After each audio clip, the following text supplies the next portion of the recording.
نہ کوئی غم کرو نہ خوف، خوشیاں مناؤ جنت کی جس کا تم سے وعدہ کیا گیا تھا۔ اللہ کی ربوبیت پر اطمینان جب انسان کو ہو جاتا، میرا رب اللہ ہے، ربی اللہ، انسان کے لیے نہ کوئی کھٹکا، نہ کوئی خطرہ، نہ کوئی خوف، نہ کوئی حزن۔ جو کچھ ہو رہا ہے کس کے اذن سے ہو رہا ہے؟ اللہ کے اذن سے۔ اللہ کے اذن کے بغیر پتا تک نہیں ہلتا۔ یہ کوئی اندھا بہرا مادہ نہیں ہے جس سے مجھے کوئی خوف ہو۔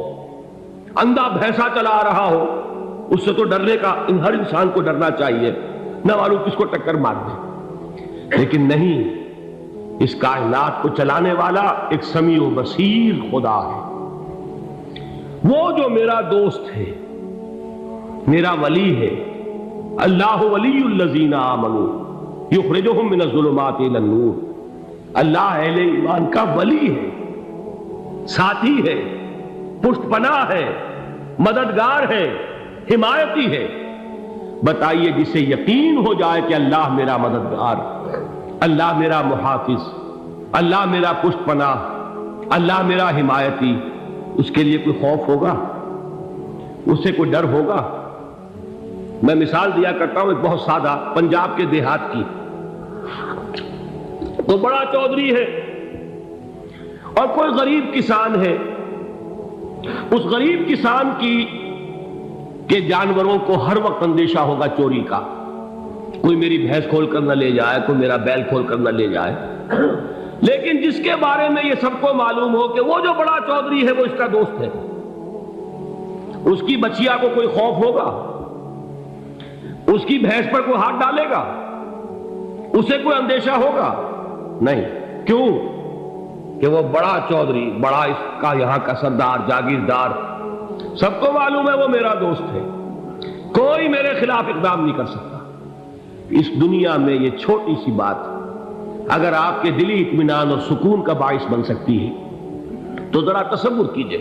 میں لفظ تصور استعمال کروں گا صرف اس لیے کہ اس کا ہم جس کو کہتے ہیں ادراک اور شعور کر نہیں سکتے، اگر کے ساتھ کر سکتے۔ اگر یقین ہو کہ اللہ میرا مددگار اور یقین ہو کہ اللہ ہر آن میرے ساتھ ہے، پھر کوئی خوف؟ کس کا خوف؟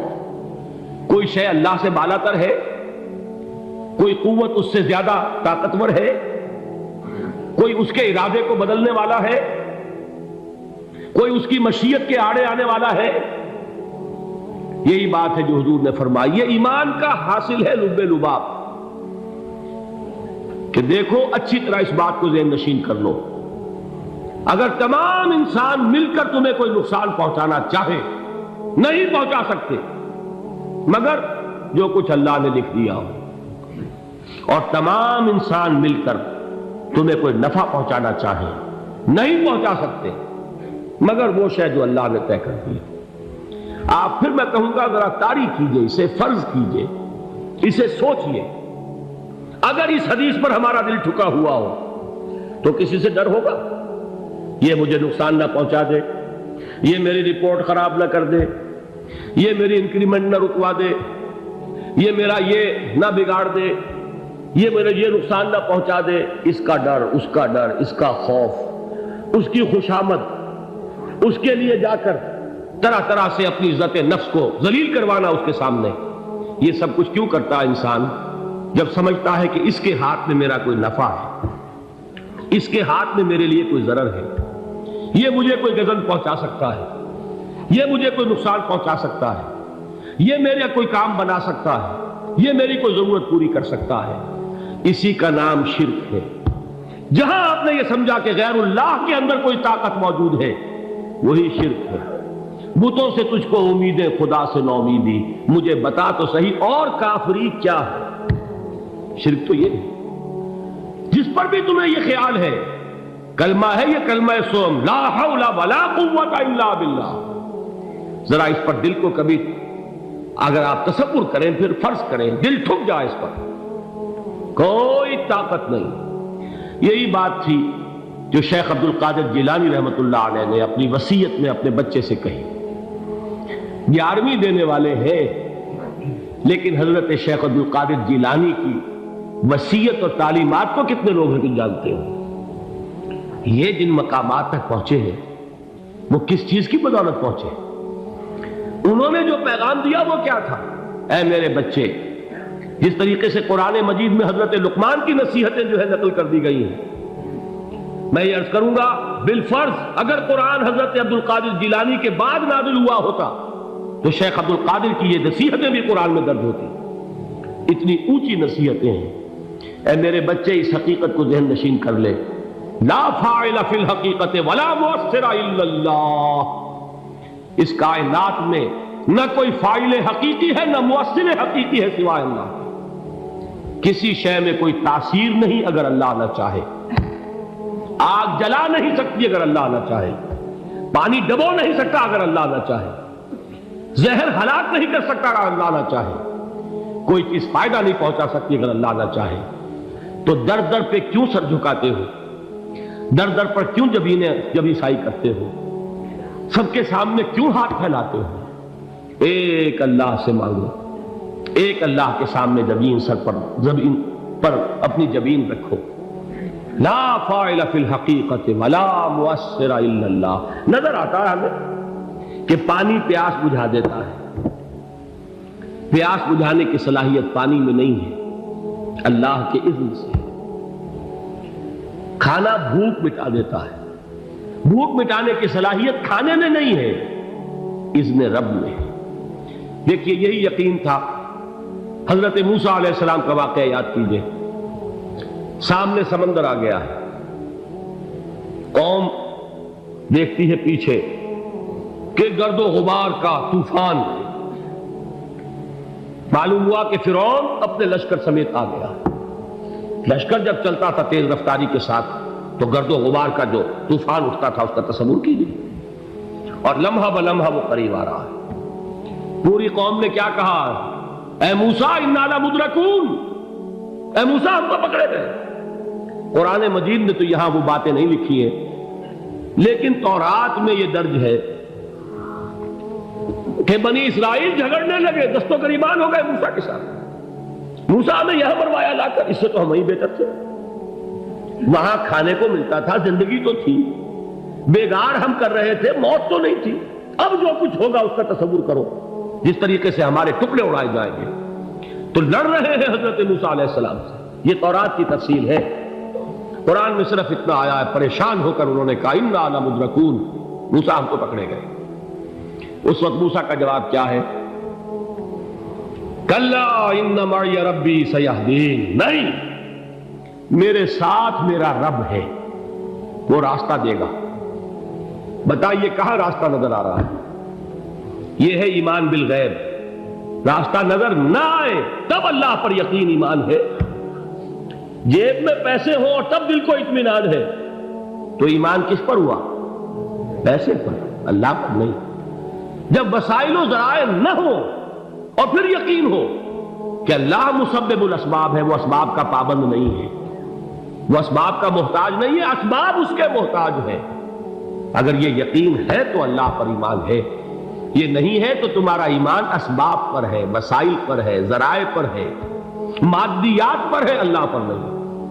اس وقت کہاں راستہ تھا؟ کوئی راستہ تھا؟ سمندر ہے اور ادھر سے لشکر آ گیا ہے۔ کلا ان معی ربی سیہدین۔ اب دیکھیے ایمان کہہ دینا آسان ہے، ہوا معکم اینما کنتم، جہاں کہیں بھی تم ہوتے ہو اللہ تمہارے ساتھ ہوتا ہے، لیکن اس کا یقین قائم ہو جائے تو زمین و آسمان کا فرق واقع ہو جائے۔ یہی بات ہوئی حضور کے ساتھ۔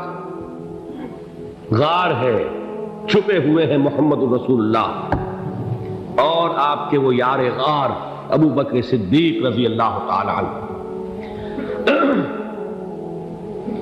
اقبال نے حضرت ابو بکر کی شان میں چند اشعار کہیں صرف، لیکن واقعہ یہ ہے کہ بھاری بھاری نظموں پر اور قصیدوں پر بھاری ہے، طویل ترین نظمیں اور قصیدے ہوں ان پر بھاری ہے۔ ہمتیں ابو بکر کی ہمت جو ہے، کشت ملت را جو ابر، جیسے بارش سے کھیتی اپجتی ہے، ابو بکر کی ہمت اور عزیمت اس امت کو اسی طرح سینچنے والی ہے۔ ثانیے اسلام و غار و بدر و قبر، وہ دوسرے تھے اسلام میں، دوسرے پہلے کون تھے؟ انا اول المومنین، حضور فرماتے ہیں سب سے پہلا ایمان لانے والا میں، دوسرے ابو بکر۔ ویسے ہمارے ہاں یہ چلتا ہے اختلاف، حضرت علی پہلے ہیں کہ حضرت ابو بکر پہلے ہیں، لیکن اس میں بڑی خوبصورت تطبیق قائم کی ہے علماء نے، اور بہت صحیح ہے۔ چار کے بارے میں فیصلہ ہی مت کرو کہ کون پہلے، ان کی ایک عجیب تقسیم کر دی ہے۔ آزاد مردوں میں، بالغ مردوں میں سب سے پہلے ابو بکر، بچوں میں سب سے پہلے علی، خواتین میں سب سے پہلے خدیجہ، اور غلاموں میں سب سے پہلے زید بن حارثہ۔ بڑی پیاری تقسیم ہے، یہ چاروں ہی پہلے ہیں، ہر ایک کے لیے اولیت ہے۔ اور واقعہ یہ ہے کہ اگر زمانی اعتبار سے تعین ہوگا تو پہلے خدیجۃ الکبریٰ آئیں گی رضی اللہ تعالی عنہ، کسی اور سے بات کرنے کی نوبت بعد میں آ سکتی ہے، پہلے تو اہلیہ محترمہ سے بات ہوئی، آتے ہی پہلی وحی ہوئی ہے، ابھی تبلیغ کا حکم نہیں تھا، کس کو بتایا واقعہ؟ ابھی اپنی نبوت کی تبلیغ کا تو حکم ہی نہیں آیا، واقعہ کس کا ہے؟ وہ خدیجہ کا ہے۔ جب کہا ہے کہ خشیت علی نفسی، مجھے اپنی جان کا اندیشہ ہے، تو کیا جواب دیا خدیجہ نے رضی اللہ تعالی عنہا؟ وہ صدیقۃ الکبریٰ ہے، صدیقات جو ہے خواتین ان میں چوٹی پر خدیجۃ الکبریٰ ہے رضی اللہ تعالی عنہا، اور صدیق جو مرد ہیں ان میں صدیق اکبر ہے ابو بکر صدیق رضی اللہ تعالی عنہ، لیکن صدیقات میں چوٹی پر۔ جب حضور نے فرمایا خشیت علی نفسی، کیا فرمایا، کیا عرض کیا، کیسے تسلی دی؟ نہیں نہیں، اللہ آپ کو ضائع نہیں کرے گا، آپ غریبوں کے ہمدرد ہیں، آپ مساکین کے تکالیف رفع کرنے والے ہیں، آپ بیواؤں کی سرپرستی کرتے ہیں، آپ مسافروں کی خدمت کرتے ہیں، اللہ آپ کو ضائع نہیں کرے گا۔ یہ یقین ہے اس خاتون کے اندر۔ خیر وہ ایک علیحدہ بات ہو جائے گی۔ میرے دل پر حضرت خدیجہ رضی اللہ تعالیٰ عنہ کی شخصیت کا بڑا گہرا نقش ہے، جو وہ کوئی اور ہی وقت اور موقع ہوا تو بیان ہوگا۔ بہرحال اقبال نے ایک مصرے میں جو چار اولیتیں جمع کر دی ہیں، ہمت او کشت امت را چو ابر، ثانی اسلام و غار و بدر و قبر۔ اسلام میں حضور کے بعد پہلے کون؟ ابو بکر۔ غار میں حضور کے ساتھ کون؟ ابو بکر۔ بدر کی رات اللہ کا رسول سر بسجود، وہ جھاڑ، وہ گھاس پھوس کی جو جھوپڑی بنائی گئی تھی، اور وہاں تلوار ننگی لے کر پہرا دینے والا کون؟ ابو بکر۔ اور اس حجرہ عائشہ میں محمد کے بعد سب سے پہلے دفن ہونے والا کون؟ ابو بکر رضی اللہ تعالی عنہ صلی اللہ علیہ وسلم۔ وہ جو معاملہ میں سنا رہا تھا غار ثور کا، حضرت ابو بکر بھی حضور کے خیال سے لرز گئے ہیں۔ آپ کو یاد ہوگا کہ جا کر پہلے تمام جتنے سوراخ تھے انہیں بند کیا، ایک سوراخ رہ گیا تھا جس کو بند کرنے کے لیے کوئی کپڑا نہیں تھا، وہاں اپنی ایڑی رکھی ہے، تب کہا ہے حضور سے تشریف لائیے، اور اپنے زانو پر حضور کو لٹایا ہے، اور وہاں کسی موذی جانور نے کاٹا ہے، حضور کی آنکھ لگ گئی تھی، اس وقت اس بل کے اندر جو بھی بچھو ہے کیا ہے واللہ عالم، اس نے کاٹا ہے، اس کی تکلیف کی وجہ سے ابو بکر کی آنکھوں سے آنسو ٹپک گئے، حضور کے چہرے مبارک پر پڑے ہیں، تو حضور جاگے ہیں، معاملہ کیا ہے؟ ایڑی نہیں ہٹائی وہاں سے، مبادا وہ جانور وہاں سے نکل کر محمد الرسول اللہ کو کوئی گزن پہنچا دے، ابو بکر کی ایڑی ہے، جس طرح چاہے کھا لے، ختم کر دے، جان نکل جائے تب کوئی آنچ آئے، محمد پر تو آئے، لیکن جیتے جی نہیں۔ وہ ہے ابو بکر حضور کے خیال سے۔ اس وقت حضور نے پھر اپنا لعاب دہن لگایا ہے، اور اس سے پھر آپ کی تکلیف ختم ہوئی۔ جیسے خیبر میں حضرت علی کی آنکھ دکھ رہی تھی، اس کو جو شفا حاصل ہوئی ہے وہ بھی حضور کے لعاب دہن سے ہوئی۔ تو بہرحال اس وقت انہوں نے کہا ہے کہ اے نبی یا رسول اللہ، اگر اس وقت ان میں سے کسی نے غیر ارادی طور پر بھی اپنے قدموں کی طرف جھانک لیا تو پکڑے جائیں گے، کیا جواب تھا اللہ کے رسول کا؟ لا تحزن ان اللہ معنا، اللہ ہمارے ساتھ ہے، کیوں گھبراتے ہو ابو بکر؟ یہ ہے ایمان باللہ، میرا مالک اللہ، میرا رازق اللہ، میرا محافظ اللہ، میرا مددگار اللہ، میرا پشت پناہ اللہ، میرا دوست اللہ۔